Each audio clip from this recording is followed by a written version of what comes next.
So, Michael, thank you so much for joining us. You're welcome. Pleasure to be here. A pleasure to have you. Could you just kick us off by telling us a bit about your background and what you do today? Yeah, sure. I live in the UK. I'm 58. I suppose the best way to explain it is that I'm a bit of a jack of all trades.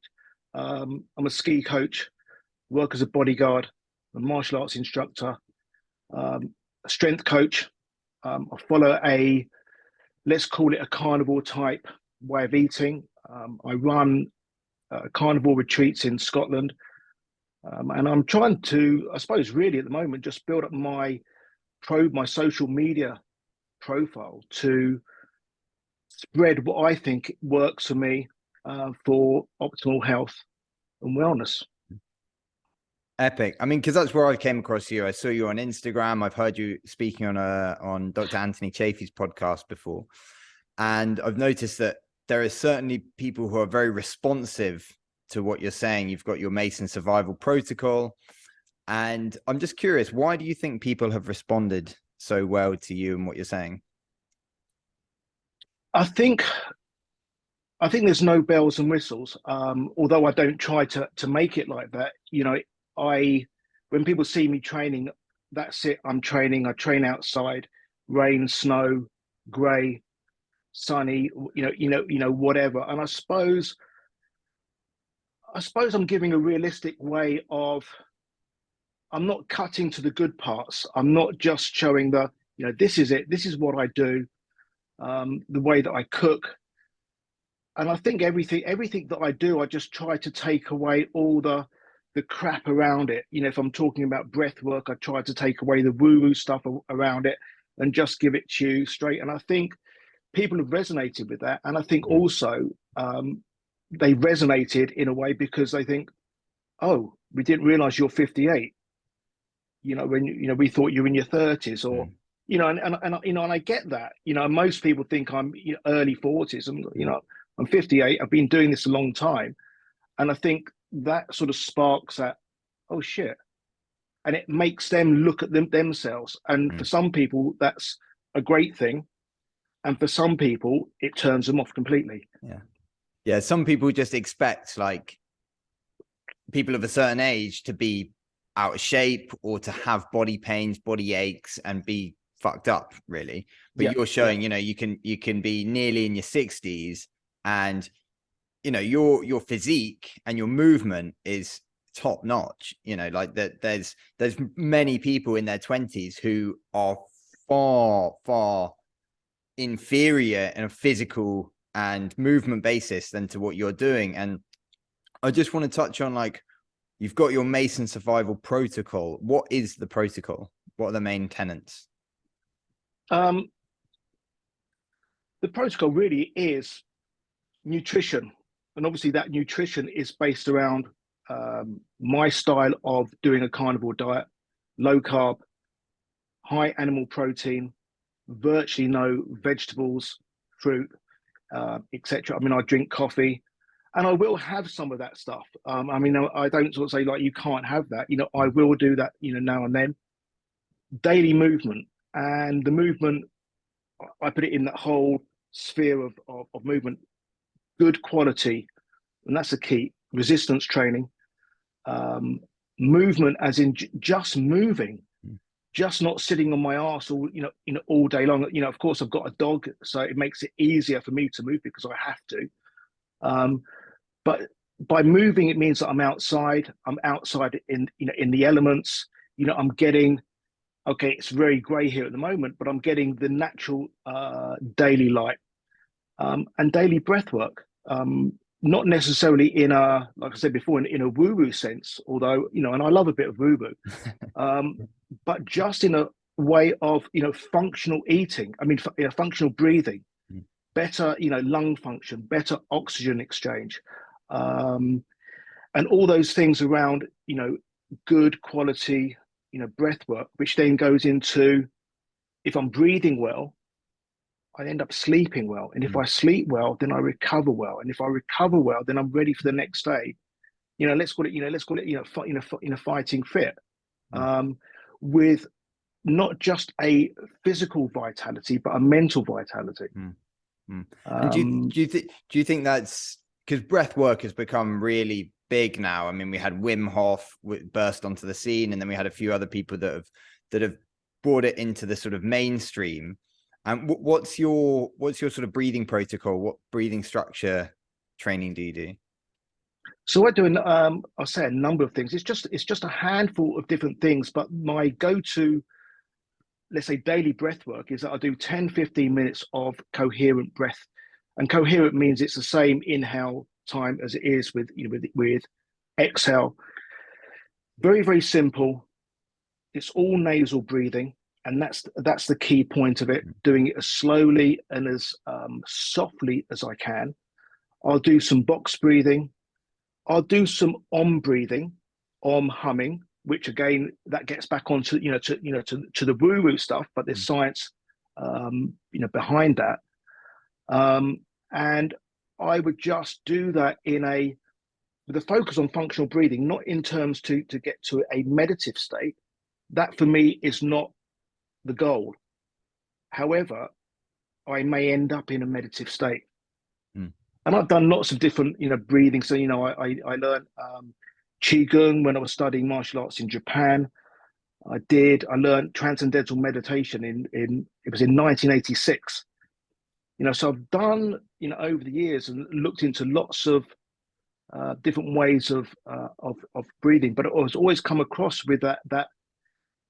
And I keep saying it, and it annoys me because I keep saying it, but that woo-woo sort of block. Rather than, but why do I do it? But why do I breathe like that? What's the benefit? Rather than just this, oh, you'll feel better and blah blah blah. I want to know why.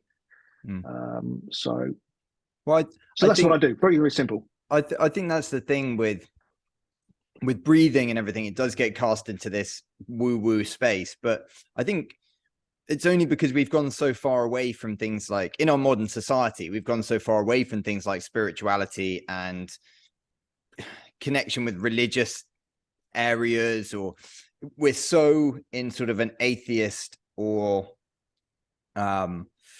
agnostic viewpoint, whereby we think we are we have science, and all of this science has given rise to great technology, which has taken us away from our connection with ourselves and sort of a spiritual sense of connection with ourselves. So there must have been something. I mean, we've been doing breathing technique and this breathing in different spiritual senses for thousands of years. Yeah. So there must have been a reason why it continued above and beyond just sort of woo-woo. There must have been something that was giving us as a sense of connection with each other, as a sense of connection with our body, as a sense of connection with things around us.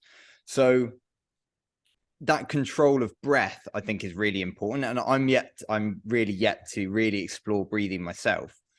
But what has been the response that you've got from introducing that into your program? Have people been very receptive to it, or have they mostly moved to the training and the physical activity stuff? Well, I'll give you an example. When I ran the retreat in October, and I had 6 people, that's the limit for the amount of people I can have on it. I had 6 people all coming for varying reasons. I think one person came because they were interested in the breathing. The rest came because they wanted to understand more about the carnivore way of eating, how to incorporate that in their life, and my training methodology. And yet all of them came away thinking and saying, like, it was the breath work that had that fundamental change. And I think, it gets back to, I think a lot of people are put off by it, or it just hasn't been explained really, really simply. And just getting back to the on breath,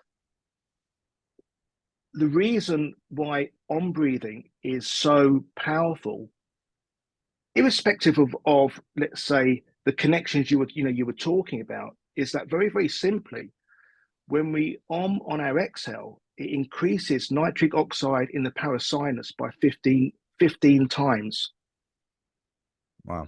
And nitric oxide is a powerful vasodilator that opens up airways, so it allows a better oxygen exchange. Mm. So if we're getting more oxygen into the tissues, into the muscles, into the organs, we're going to feel better. Mm. And obviously that's going to have a mental effect. So that in itself was, that's backed up. Mm.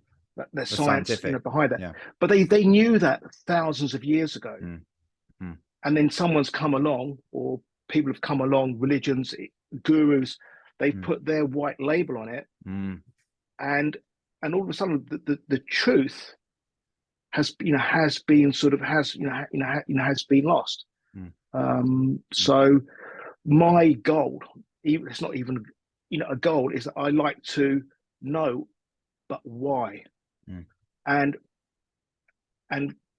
having studied deeply martial arts in Japan with let's call it a true grandmaster, back in the time when there was no internet, there was no Google, there was no video. There was videos then, but you had to learn things from books, and information just wasn't given. You just had to go in and this is what you do, and you just accepted that was the way that it is. So yeah, I mean, lots of this stuff was then passed down from these sort of martial arts teachers, I imagine. There was great respect for the teacher, and you're sort of in a class of people with one person who has received that information, passing it on. Like we also have these different skills as well that are not sexy, and so are not being passed down, because it's mostly people are researching on their own, they're using the internet, and that they're sort of gravitating to these other areas. That's why I think breathing took so long to become more popular, is because it's very hard to sort of market that. Do you know what I mean? Like someone sitting there just breathing, our attention span is so short now. We're like, okay, he's breathing, I don't really care. I'm going to watch the guy who's lifting like 200 kilos over here. That's more sexy. That's more like applicable to most people. They can get to the gym and they can do that. So, I mean, do you see a way that you can transfer that better? I mean, and what is on breathing? Like, how are you actually doing that? So breathing in, inhale through the nose. And there's, people will say, talk about deep breathing. So when people talk about deep breathing, most people think like, and they breathe into the chest. Deep means sort of deep down. Doesn't necessarily mean it means forceful. And I think people think a deep breath is a forceful breath. Sometimes when you have a forceful breath, it can make you get even more agitated. So a deep breath is deep into the deepest part of the lung with a lateral expansion. That's your inhale. And then on your exhale, you just make a humming or an omming sound. It's there may be a proper technique. I haven't sort of seen one that it has to be. And I think some people will say it has to be done with that type of accent or that. And I think that's just bullshit. And is it through you're arming through the nose still, out exhaling through the nose as well, or exhaling through the mouth? You're exhaling through the nose. Okay. And for a particular amount of time, are you trying to sustain this for an amount of time, like 30 seconds in, 30 seconds out, or 20 seconds in, 20 seconds out? When you the exhale breath, there's breaths methods where you breathe in for, let's say, 4 seconds, you hold, and then you exhale for double the time, 8-9 seconds. And the exhale is what stimulates the parasympathetic nervous system. So that's the exhale is what calms you down. So the om will be an extended breath. So it's not done quickly. So the more you can extend that on breath, and the more you can do it without any force, you're using the lungs. You're using the lungs less. You're putting less stress on on the lungs, and because you're breathing less, the body that is then getting used to the carbon dioxide buildup. So there's lots of stuff that's happening. Yeah. And just on a slightly separate note, I know that you had because I see some of your videos coming up on Instagram, and I love the fact that you are so positive about meat, because there's so much sort of anti-meat stuff we see in the media now, not least because everyone's saying that it's causing climate change, and that it's unhealthy, both of which I disagree with. And I always think that it's not necessarily just, it's not meat itself and it's not the vegetable itself that is the issue. It's the method of which we use to produce it. That's what sort of is the issue with the climate and the environment. But I noticed that you had a run-in with the Instagram censorship police. So can you tell us a little bit about what happened there? Well, I mean, the thing is, I don't even know if it was a run-in or not, or whatever. I mean, I haven't been given any warnings. I don't think I post anything that's contentious. I'm not trying to sort of bash anyone. I'm not talking about vegans or vegetarians or left wing, right wing, Trump, Biden, etc., etc. I just do, what I do. And so what happened is that my following over the summer started to sort of like grow, and the engagement and the reach was getting really quite, let's call it, very, very interesting, with the amount of people, not just the amount, and I don't even want to call it the quality of people, but people who had big followings themselves, etc., etc. And it was, it was just going up and up and up and up. And then the day before I was driving to the retreat, it started to come down, but it didn't come in like in some sort of like bell curve. It came down and then it just went. Oh wow! Like, just fell off a cliff. It fell off the cliff, and it's been like that, flat line, ever since. Wow. I mean, I've got the graphs. I mean, with Instagram, it's you can just look in the insights, and you can just see it. You can just see it, and that makes someone has closed the door, or something has closed the door. Now, whether that was a glitch, an AI, some sort of AI protocol that stops everything because they think there's something funny going on with your account, and all the followers are, let's call it, they haven't been paid for. It's just like people who've just started to to follow me. I mean, I've had my Instagram account for 11 years. Wow. I've always been the same person. I haven't changed any. It's always been Mason Survival.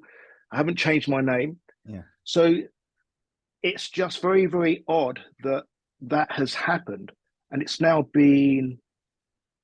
weeks, and I've sent messages. And what was funny, I've been sending messages every day, and you're speaking to a robot. You're not speaking to anyone, just to see. And it's funny because yesterday I just thought, okay, I'm going to change track. And I think over the last couple of days there was an Instagram glitch because I lost 500 followers over 2 days. It just another little gone. cliff fall. So I sent another message yesterday. I said, "Thank you for restoring my account." And I just wanted to see if that fucks up like the AI or or something, because 8 weeks of sending the messages, what are you doing? Blah blah blah blah blah blah blah hasn't worked. So I thought, okay, I'll change it. Fuck with him. I'll fuck around with them and just think like, there's some AI, maybe the AI, maybe the robot, the computer will explode because it can't work it out. Did you get a response? No, of course not. But I'll do it again. Yeah, I mean, was there anything that you'd posted in the week or the run up to that was different? Do you know something? It was there was 2 or 3 things that weekend. So talking about Dr. Chafee, I posted one of his posts as a story. I think it was a post that he was doing about fiber. So I reposted that as a story. I also on my story posted a link to a carnivore kids group on Facebook. It's a group that's been set up specifically for people who want to transition their kids onto a, let's call it, a much better diet. Hmm. So there was those two things, and I don't know if this was the straw that broke the camel's back, but that weekend, and I can remember it because when you have someone of, let's say, importance, it comes up as a priority. Hmm. And Eric Chump liked one of my posts. Oh, So wow. I think all those things, like the AI just thought, no, this is, yeah. Wow.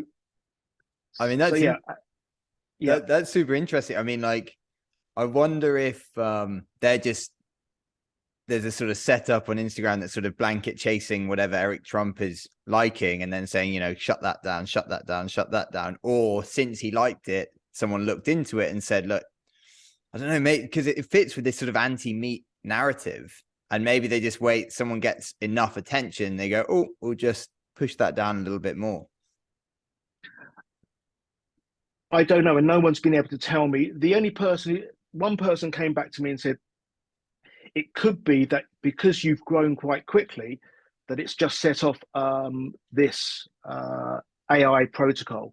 But that's not that. I mean, 11 years. You've had your account for that long. Like, I think with nearly all accounts that start gaining traction, there's sort of a slow build and then like a parabolic rise where it suddenly, takes off. And it sort of takes off over a number of months. And like, let's say it takes you like 2 years to get to 2,000 followers, and then another 2 years to get to 10,000 followers. And you see what I mean? So it's sort of exponentially growing. So it doesn't seem like you grew sort of, I mean, how fast was your sort of upper growth? I did actually grow very, very quickly. Yeah. And I think that's due to, some of the podcasts that I've been on. And then also people just seeing what I'm doing and then just thinking, oh, this is a bit different. Actually, what he's, like the training stuff. Oh, this is a bit different. Oh, he's working outside. He's 58. Oh, and he can cook. He knows how to, he knows how to cook a steak. Yeah. He's not ramming this down our throats, and I think that just got traction, as well as throwing in the breath work, because I had someone message me. I think it wasn't a message. It was on a comment. How can you do meditation if you eat meat? And it was like, and it's like, and I was just like, I don't know what to respond to that. I think because I have all these sort of things that I add in, and I think, I suppose to a degree, I've had an interesting life. I've been a bodyguard, bodyguard like some of the most famous people, on the planet. I've taught their kids to ski, all stuff like this. Can you tell us any of the people, or is that? Well, listen, it doesn't really sort of like matter really. But right, I tell you who I did. They were quite famous, but I didn't know that they were famous. So I got a call saying, and he won't mind me saying, if he ever sees this, was, you've got Sarkozy tomorrow as your client. And they're all here with their bodyguards and what have you. And I'm thinking, well, Sarkozy will come. They don't need me. Okay, they may need me as like the ski instructor to show them around, etc., etc. But they would have got in touch with me, a bit before. Anyway, so I go down to the boot room, and there's no bodyguards there. There's just this one guy who doesn't look like Sarkozy because he's quite tall. However, he is Sarkozy, and he's the former French president's half brother, Olivier Sarkozy. Okay. So anyway, we're chatting, and he's brought his wife and his wife's twin, and I don't know who they are. Anyway, so I'm skiing with them and having a great time, and then I'm getting messages from people And I'm thinking, well, this is not so. He was married to one of the Olsen twins. Okay, wow. And listen, I don't know. I didn't know who. So I they were didn't the know who. Olsen twins there. Yeah. So I didn't know who. I didn't know who they were Mm. and what have you. I just get messages because people say, "Oh, we've just seen the Olsen twins," and like, but yeah. So that was That's quite funny. funny. But I'm, yeah, That was out in Switzerland. yeah, So you were out in Switzerland. You were a ski instructor. You were an instructor bodyguard. yeah. That's pretty cool. I mean, like, so where did that? What's the sort of development of your sort of sporting history? You studied martial arts and then you went to be a ski instructor, and like, what was the sort of progression on that? Well, it's like pretty much like everything in my life has sort of been, it goes like that, and at some point I bring everything, all together. Mm. Martial arts was a passion of mine since I was a kid, so that's always been the forefront of pretty much everything that I've ever done. Not just the physical side, the mental side. I was brought up in the era of Bruce Lee, David Carradine in Kung Fu. I can remember the first episode. I remember reading the book Enter the Dragon at school, and the teacher took it away from me. Watching that, I remember when Bruce Lee died. So that was always like a big part of me and the development of, without being too esoteric, the development of of the self. Mm. Mm. And And I loved and I love mountains, and mm. I loved the snow, being brought up in the south of England where there's no snow. Mm. But there was a program when I was a kid called, it was a 60s series called The Champions. And it was about these three people. They were in a plane crash in Tibet. They got rescued. They were given these powers, these special powers, so Mm. they can go and fight crime and evil and etc. etc. And their headquarters was in Geneva. And I remember as a kid, watching it and just seeing the mountains outside, like their headquarters Mm. window, and that together with that's all part of it. And that sort of inspired you to you had that sort of deep in the brain, and you thought, I'm going to get out to Switzerland sometime. Yeah, yeah, and just be in the mountains and just fight evil and Yeah. I and suppose have you were kind superhuman of as a bodyguard. and superhuman powers. And I suppose that still is part of my protocol, Yeah. in a sense. I mean, it all ties together, isn't it? It's sort of control of self and connection with your own body. And in today's society, I mean, it's as close as you're going to get to superpowers. I mean, it's pretty much up there, the standard of fitness in a lot of people's lives. I mean, not that it's a deliberate thing. It's just the way modern life is set up. Like, most people don't have the opportunity to get out and walk like long periods of time. They're stuck at their desk. They're stuck behind jobs they don't really want to do. So, I think emulating that is a great thing that you're doing now, because it's so much of, I think that's another reason why people really respond, is because you're not just sitting down being, an indulging sloth. You're out there and you're doing it and you're working hard, come rain or shine. And like, the backdrop in most of your fitness videos is like gritty. Like, the only way I could describe it is gritty. Like, it's epic. Like, you're there, you've got your rack there, you're working with rusty plates. Like, and that is really, compared to a lot of the fitness influencers that we see now, where they're in like a well-lit gym with like really clean, pristine stuff and like sort of posing in the mirror, you're no frills, and you're lifting and you're eating steak, and that is really primal. Yeah, and the problem is, though, now is that I can't go back to a gym. Like this morning, I mean, it was pissing down. I mean, it just didn't. I trained and then did a video after it stopped, but it was belting down. And I was thinking, I'd actually wouldn't mind being in a gym and blah blah blah. But I think I would lose now, like, every single follower if I ended up going to. I like training on my own. I've got used to it, but sometimes you think, it'd be nice to go to. It'd be nice to go to a gym. It'd be nice to sort of like perhaps talk to a few more people Yeah. and what have you. Yeah. But now I can't. Well, I know what you mean. There is a good buzz in a gym. Sometimes when I'm in a busy gym, I think, God, I'd love to have my own home gym.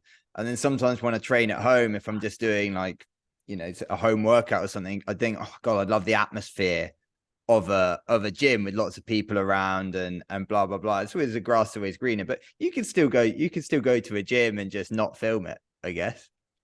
I could do, yeah, but yeah.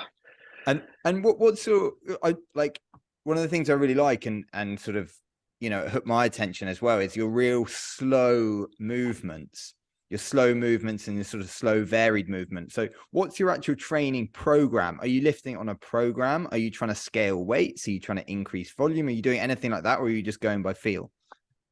I just go by feel. I don't know what I'm going to do. Um,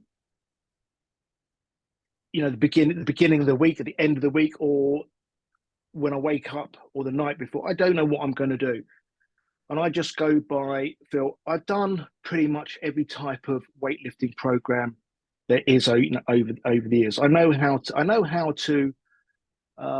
Listen, I'm no expert in that sense, but I know how to lift. I know what to do.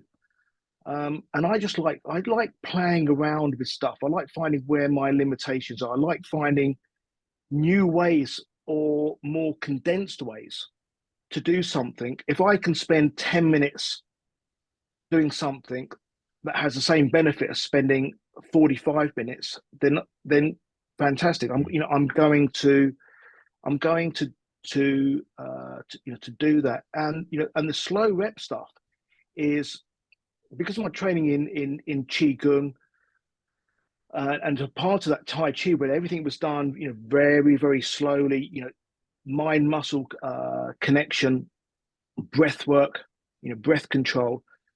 And also, if you look at, you study like, old school, I mean, I'm talking about like proper old school, like hundreds of years ago, thousands of years ago, in fact, when they were doing martial arts in China, they would do stuff with weights. They would hold positions. Mm.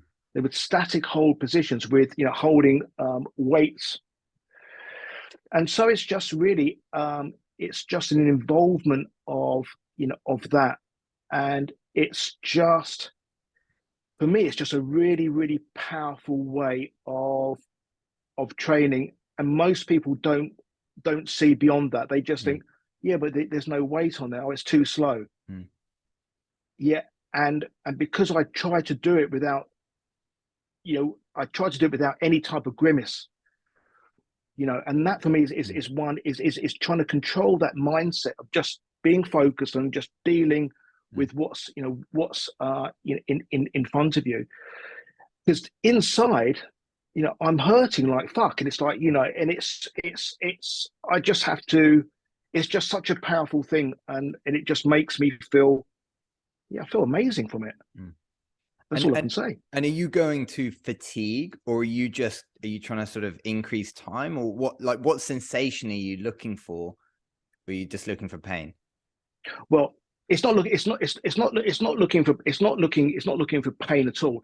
Um, Increasing time under tension, I mean, say going to fatigue. If I can slow something down enough, and it depends on the movement that I end up doing, let's say one rep of that movement sequence, I'm going to failure because I can't do any more. I couldn't do another one. I couldn't even do the next part of it. Mm. So I may be just doing one rep, but within that one rep, I'm going pretty much to failure. And sometimes people don't see the shaking that's going on in my legs, my arms, in my core, because Mm. it's like I'm just like vibrating Mm. and trying to control and trying to stabilize that. So for me, that is going to failure. And a lot of people are starting to incorporate it. Mm. They send me videos, they tag me.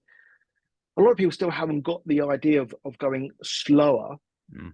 Um, How long are the reps you're normally going for? Like 20 seconds down or 30 seconds down, or? it all depends. I mean, I think generally they end up being about a minute. So today's one, what was I doing today? Yeah, I was doing a kettlebell hold, but just holding with palms on the horns, Mm. so there was no grip, and I was doing a slow squat. So I did 5 squats, and it took me a minute to do. So that to me was like 1 rep. That was like Yeah. one sequence. It wasn't heavy enough for me to do it any slower. So like 5 reps was really, Mm. it was still slow. So that was about 20 seconds per rep, but I just did it till I couldn't do any more Okay. because I'm pushing to hold this thing like Mm. that. How heavy was the kettlebell? 32 kilos. 32 kilos. And so you didn't have in your mind, you're like, right, I'm going to do 5 reps of this. You just went, just keep going until you think, right, I can't sustain the technique anymore. I try to go as the object or the goal or the focus is to go as slow as you Mm. possibly can with appropriate weight. And it's you're pushing in and you're Mm. trying to sort of lower yourself up and go back up as slowly as you can. Mm. And at every part of that movement, you're having to focus, refocus on what the legs are doing, what the knees are doing, what the feet are doing, what the hips are doing. You're breathing, controlling the breath, trying to control the facial twitches and goodness knows what else Mm. is going on. So in a sense, it becomes a meditation because I'm controlling the breath while I'm doing something really, really Mm. hard.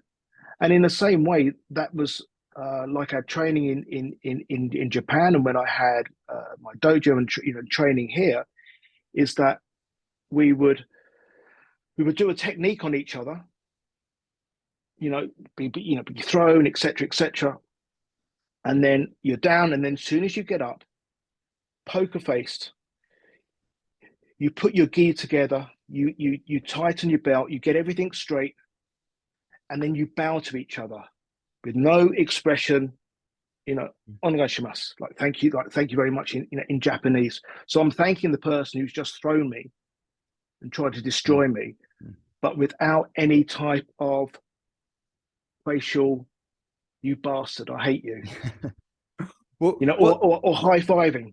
what's that about though? Because I mean, my background is rugby. That's what I always played growing up. And at the end of the game, you've kicked the shit out of each other, and you shake hands. Like you shake hands, and it's everything's friendly because it's all kind of like it's a separation between what has just occurred, the game versus real life. But what's the absolute no emotion reason behind that?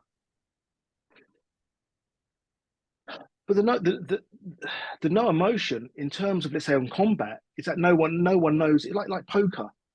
No one can read you. No one knows, does this hurt? Can we beat you? So it's a way of not giving out. It's a way of not, let's say on a deeper level, of not giving out, information.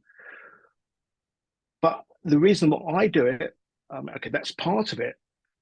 But it's about I'm able to control my focus, my mindset, the breath, by not going, oh, and I see some of these influencers and they're making such faces, and fine, great, and listen, when things are, I used to be known for, like, when I was like squatting heavy, I'd be screaming and shout, screaming and shouting. No one screams like Mike, so I'm used to screaming and shouting. So so I save it when it needs to be, when I need to. So it's just part of a training. It's just part of my training. And do you incorporate any heavy squats now, like heavy back squat, heavy front squat, or anything like standardized, sort of gym strength training toolbox?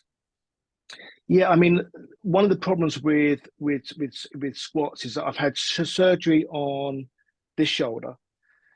This shoulder's a bit. This was from a ski crash. This shoulder's just a bit damaged from being thrown for years and years and years. And now getting into like a back squat position when it's really heavy is a little bit sort of like tricky. So I will do a heavier back squat, but not that often. And front squats, or any? I guess you just kettlebell front squats. Yeah. I mean, I'll do some front squats. Yeah. I prefer doing deadlifts Yeah. So are you aiming So to push? You aiming to push weight or increase the weight? So time under tension seems to be big for you, but in terms of actually pushing up, like the actual weight number up, it's not really. so building PRs is no sort of it's not my focus. If I was going to go into a competition, then sure, but it's not. My focus is on being really strong for day-to-day living. And what I mean by that is that if I was a farmer where there's no days off, you're working every day, you don't know what to expect, you don't know what you're going to be doing depending on on the season, lambing, calves, and you're having to pick heavy stuff up. You're just having to do stuff. So I want to try, in a sense, like recreate that daily, and it goes back to like the protocol of like daily movement. Whether I'm picking up shopping bags from going to the supermarket, and stuff like that. I just want to be able to, one, be strong, but also be resilient in the joints, so I can still be able to ski to a high level. If I do crash, which it happens, because I can ski like fast and what have you, that I want to sort of be able to bounce back.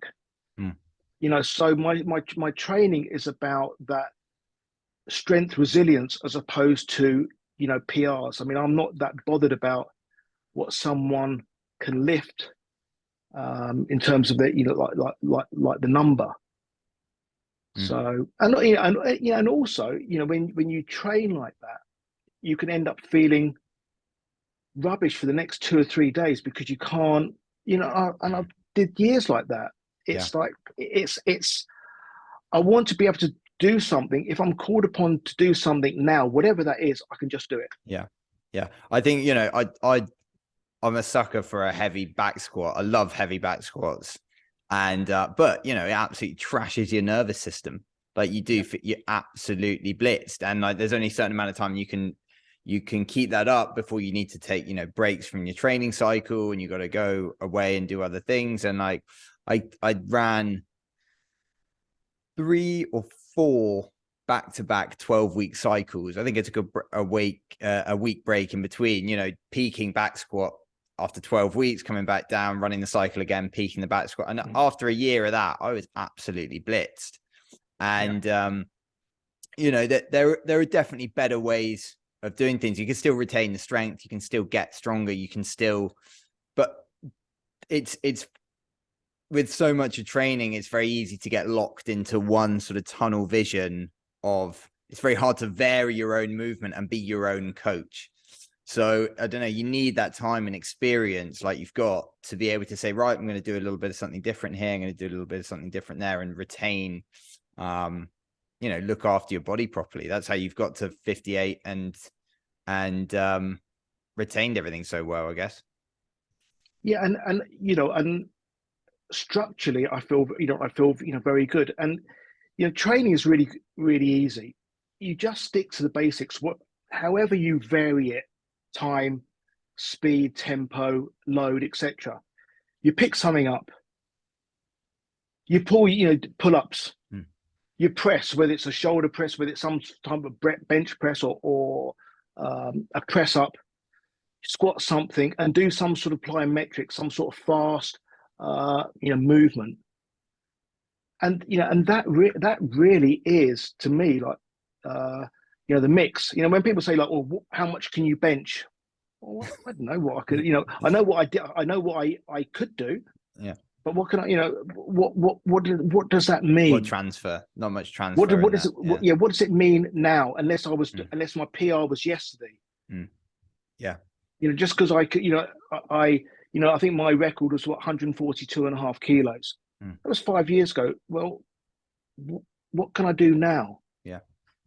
So that's it. I mean, and that's the thing. How often are you in the bench press position in daily life? Like, it's good. It's good to be able to have that. Especially like for martial arts, for combat, you be to be able to punch, etc., etc. How to generate power. But it's of no sort of interest to me now to sort of like build up Yeah. for PRs, etc., etc. And in terms of your diet, I mean, carnivore has become super popular now. How long have you been? I mean, I want to say strictly carnivore, but you said you do incorporate some other stuff in there. So how long have you been carnivore, and what is your exact diet? So someone who's doing strict carnivore, I'm not a strict carnivore. So, however, I've been following a low carb, high animal protein way of eating for quite a lot, for quite a long time. I've gone through the whole sort of like journey. I've played around with everything. I've been vegetarian, I've been vegan. I've done Atkins, I did keto, before it was called keto. Well, it was still called keto, but a long time ago. Intermittent fasting. I've done carb backloading. I've done the whole load of stuff. So how I eat now is, I've been doing that, for a fair amount of time, and it changes, and not by a lot, but sometimes, sometimes I perhaps, eat. In the summer, I was eating a little bit more fruit, and now, so it just changes, but it's just always a high protein, virtually no carb, virtually no vegetables. I mean, I'll cook with some vegetables if I'm making a broth or making a stew, which I'll start doing, as we get into like the winter season. But yeah. And how much meat do you generally eat a day? How many, do you know, like specific grams or anything? And how many times are you eating? Like what's your sort of daily intake? It's funny. I think that must be annoying to a lot of people because they want numbers. How much you bench press? Or, Yeah. I don't know. How long have you been doing this? Well, I don't know. How much meat do you have? I don't know. I just eat till that's it. Well, what's your macros? I don't know. Yeah. So it's I imagine I'm doing around, let's say, 200, 220 grams of protein a day, maybe more. Some days, a bit less. But as I don't measure anything, I don't know. Yeah. And are you buying like a big slab of meat and then you're chopping your steaks yourself, or like how are you preparing this? And like, so I go to a number of local farms. You buy direct from the farm? Yeah, has a farm butcher, and I'll go to butchers as well, and I'll buy in a supermarket. So I was in there on Friday. I bought a whole rump. I bought some of the rump trim. So when they take the rump off, they trim it. That normally goes into their mince. But I take that mince because then I make my own mince. I bought a whole brisket. I bought a big roasting joint, and then I was at my friend who breeds Mangalitsa pigs. And I got stuff from him, and yeah. So I buy, and then with the steaks I just cut it as I want, and I make my own mince. Yeah. What was your experience like with veganism and vegetarianism? Well, I mean, I've got to say, I mean, I didn't have any. I was in my 20s, and I was playing around with protein and carb combining or not combining, and then I went down the vegetarian route, not through any more reasons. Just thought, well, yeah, I'll try this, and again, this was before Google. It was before the internet. This was in the late 80s. So you had to get books. I had to go to like a library to find out about recipes and etc. etc. So, and I learned to cook. I learned how to do it properly, how to get enough protein. But remember, I was in my 20s, so you're pretty in your 20s. You can pretty much destroy your body, and the body just regenerates, recovers. Yeah. And that's what people fail to sort of I'm eating shit, but I'm all right. Yeah, because you're 18. etc. I just got to close the door 1 sec. Go for it, mate. No, my dog came in, and he can open doors, but he doesn't close them. Yeah, that would be impressive. Yeah. So, and then it was like a natural sort of progression to go into veganism or become a vegan, because by cutting out dairy, I then didn't have to worry about protein carb combining, and that lasted about 6 months.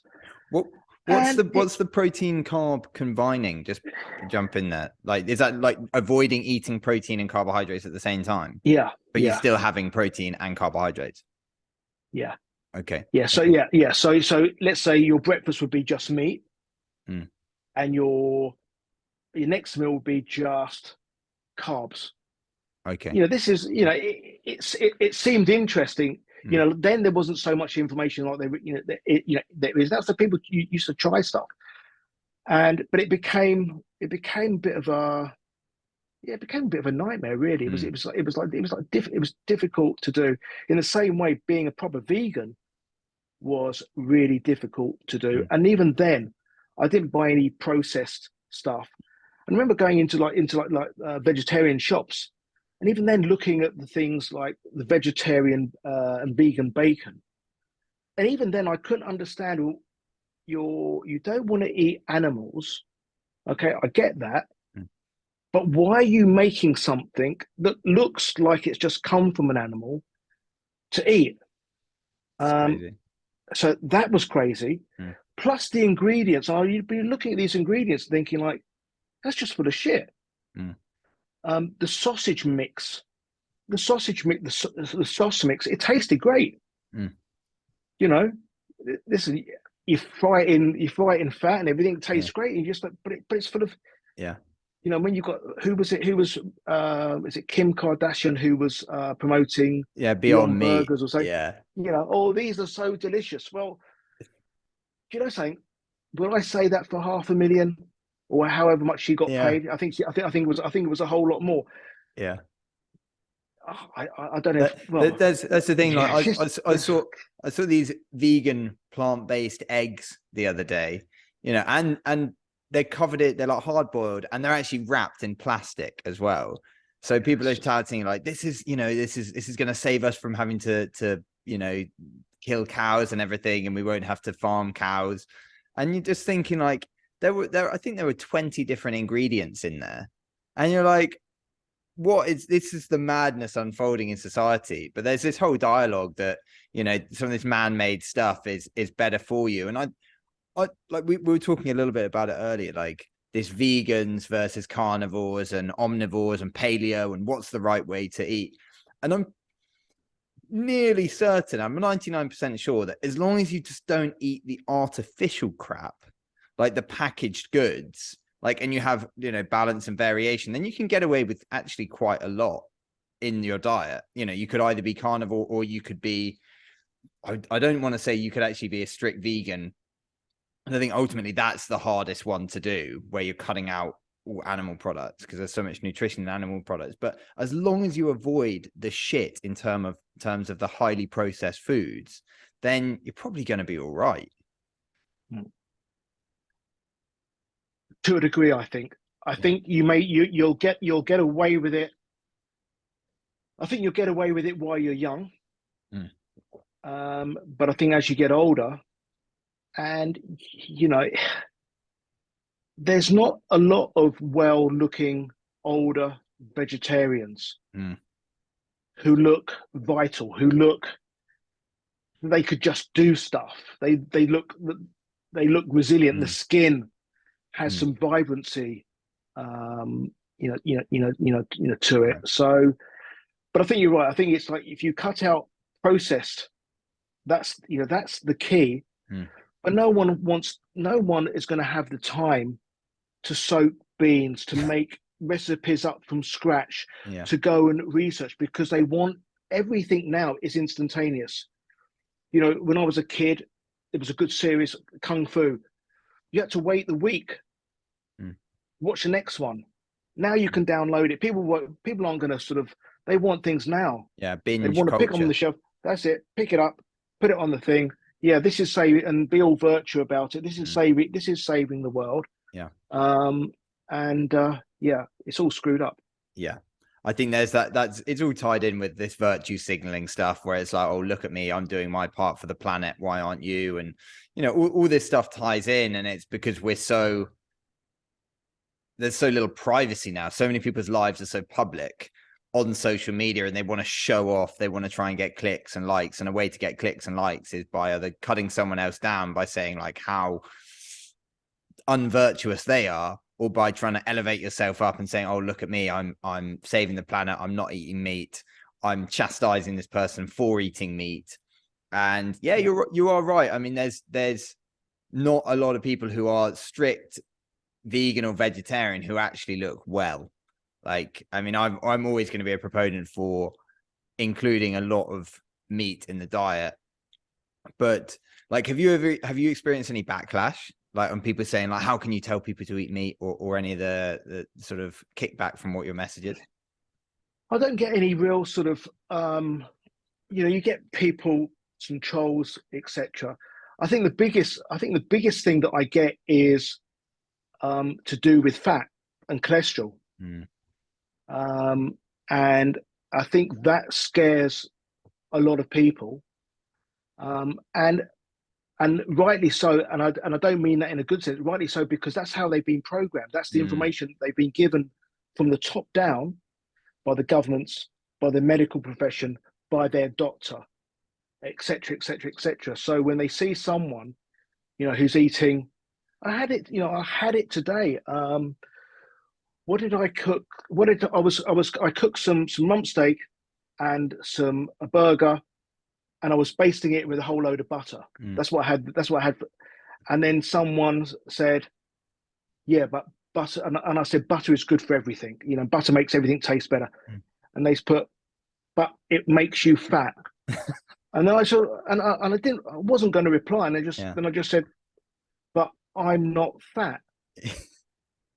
So it's, and cholesterol and saturated fat. I mean, there's so much information of the benefits and why it isn't bad for you, etc., etc. And I'm not a doctor. I mean, I'm not going to go down that route. And I was saying to Dr. Chafee when we were having our chat, a few weeks ago, if people were still, look at me and they would listen to me, and whatever I say, yeah, but okay, here's a study. This is blah blah blah. Yeah, but Mike, you're not a doctor. But Mike, you're not a PhD.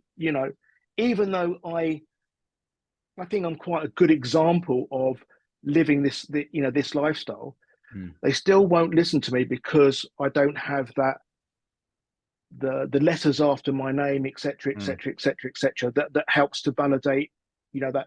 So I don't go down that route. So I just say, well, find me another 58. I'll be 59 in January.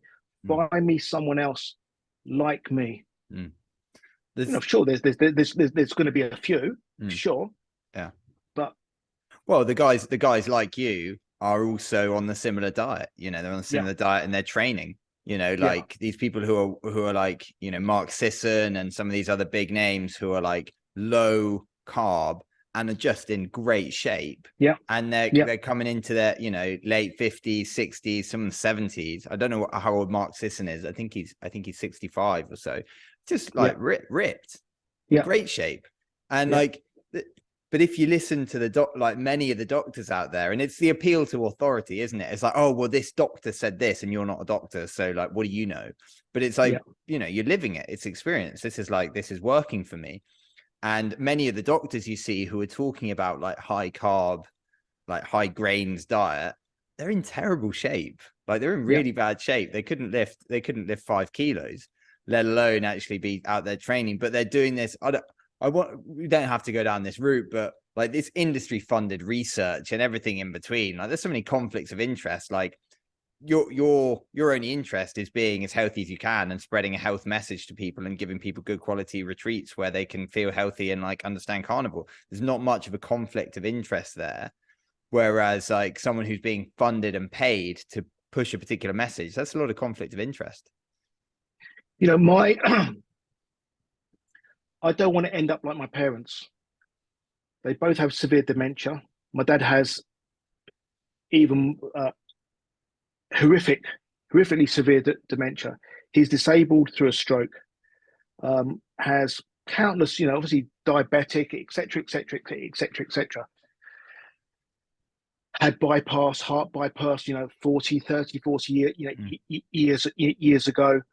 I don't want to end up like them. I don't want to end up being not just a burden or anything like. I don't want to have a shit life because his life is shit. I don't want to have. I want every day to think like, this is fucking great. Okay, it's great. It's great. It's raining, etc., etc. But it's like I want to feel good. I want to feel in charge. I want to feel that I have sovereignty over what I do. I'm making my own choices about what I do, how I feel, etc., etc. I don't want to be beholden or under the thumb of a doctor. You said, "Oh yeah, you better have a statin. You better have this. We'll write you out a script for this." It's because I don't want to be how they've ended up, and how many others are going to end up. And you just need to look around. I say kids because they are to me people in their 20s and 30s who are in bad shape. I'm not talking about people in America, but people over here, and you're just thinking, well, it's not going to get any better for them, and we're sitting on a time bomb, a National Health Service time bomb for all these people who rather save the planet than save themselves.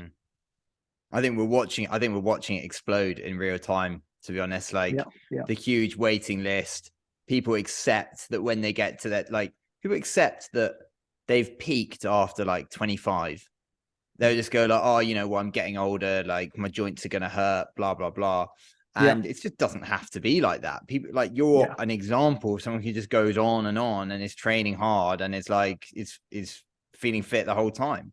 So what were your parents' diets and lifestyles? Well, I mean, my dad always had a problem with food, and I remember back in when I was growing up, he used to have a private doctor, who used to come around on a Sunday, and obviously he's dead now, unless he'd probably be 200 if he was still alive. Called Dr. Stone. He had his little medical bag, little black leather bag. He used to write my father out prescriptions each week. And what he used to give my dad, because my dad had a problem with eating, was he used to prescribe him with Durafet. And Durafet is an amphetamine. People used to sell them. They used to be called black bombers.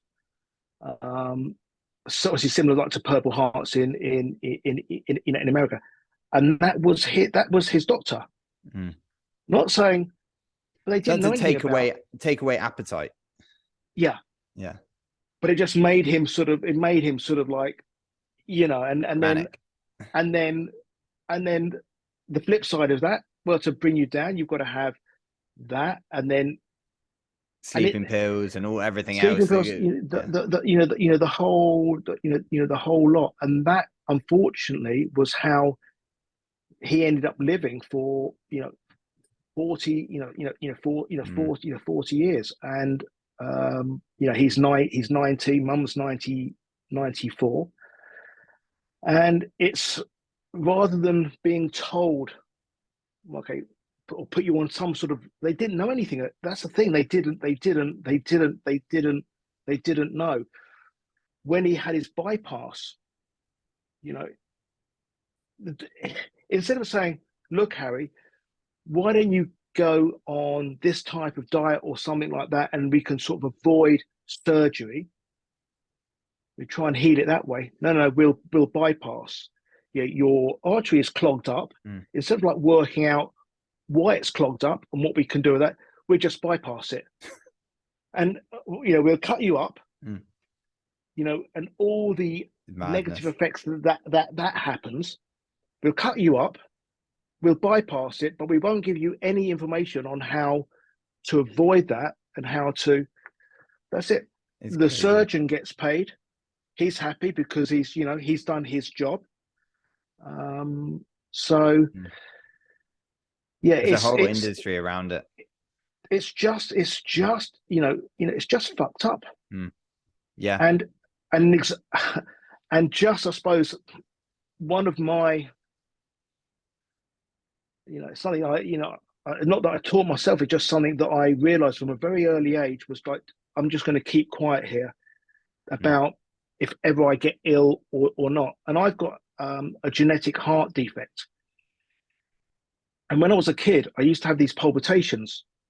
So my heart, I'd be sitting down and my heart would just go racing. It was like, I Mm. remember like being in a chair and just thinking like, fuck, what's going on? And I was too scared to say anything to anyone because I didn't want any type of fuss, or I didn't. Mm. I knew what was happening with mum and dad. Anyway, cut a long story short, quite a long story. I went to see a heart specialist. This was probably about 30 years ago, and they said you've got this syndrome called Wolff Parkinson White. You've got an extra connection in your heart, and it just loops. And then the only way to treat it was open heart surgery. So I just said, okay, well, I've lived with it for so long. Mm. I'll just carry on. If I'd said something when I was a kid at 8 years old, Yeah. Mum, my heart's going like this, they would have put me in a thing, they would have opened me up and what have you. Eventually, when did I have it done? In 2009, I had it done because the procedure was they put a thing through the artery or vein in your leg, Mm. and it lasers it out. Wow. It's so Yeah. far less invasive. Yeah. So by keeping my mouth shut, Yeah. and I suppose that's my mindset with pain, and Mm. I'll just deal with it. Yeah. I don't know how Yeah. I got onto that, but that's where my mindset has come from. That we got onto that was because the surgeons just wanting to get their job done. We don't want to change stuff with diet and exercise, and like everyone's very quick to just get people into sort of surgery or get people onto a medication and try and have a quick fix. And often the quick fix is actually not a quick fix. It's just the start of the conveyor belt to constant medication or constant doctor involvement. So yeah, and I remember you mentioning on Dr. Anthony Chaffee's podcast about you trying to help your mum with I think it was diabetes or so, or going in and giving her good advice, of which she then followed, and then going back into the nurse's office and the nurse saying, oh no, I wouldn't do that. Yeah. So and being told by a nurse who was sort of not healthy, I'll put it that way. No, she was fat. She was an obese nurse. Here's the evidence. Someone is doing this and they're feeling much, much better, and all the markers are positive. That's the evidence. But it doesn't fit with your program. So it's not good. Go back to what you were doing. Right. Yeah. Crazy. Yeah, I would advise anyone listening to this would go and listen to that story in full on Dr. Anthony Chaffee's podcast. But we're coming up to time. We're actually a little bit over. But Michael, what have you got in store in the future, in the next couple of years coming up? So one, to build up the carnivore retreats. I've just set up, launched it today, a new accountability group. I had one that I started on Facebook, but I want to move over from that the metaverse, let's call it. So I've done a new one on Slack. So it's an accountability. It's a subscription based accountability group. How to maintain consistency, etc. To build that up, to build up my profile on Instagram, if I can, if I'm allowed to do that, just to share what I'm doing, because I know what I'm doing works very well, and just the messages and the comments that people send me is just really, really encouraging. Epic. And where can people find you? What's the web address? What's your handle on Instagram? So it's Mason Survival on Instagram, and from there you'll be able to find me on. I've got a channel on YouTube, but I just find it's really difficult to manage multiple things, and I'm sort of stuck with Instagram. So hopefully, Instagram, they will do something with their robots or person, and de-restrict me. Yeah, fingers crossed. We can live in hope. We can live in hope. But Michael, thank you so much for joining me. And you're welcome. Yeah, I'm looking forward to seeing more in the future. You're welcome. Thanks for having me on. Thanks, mate.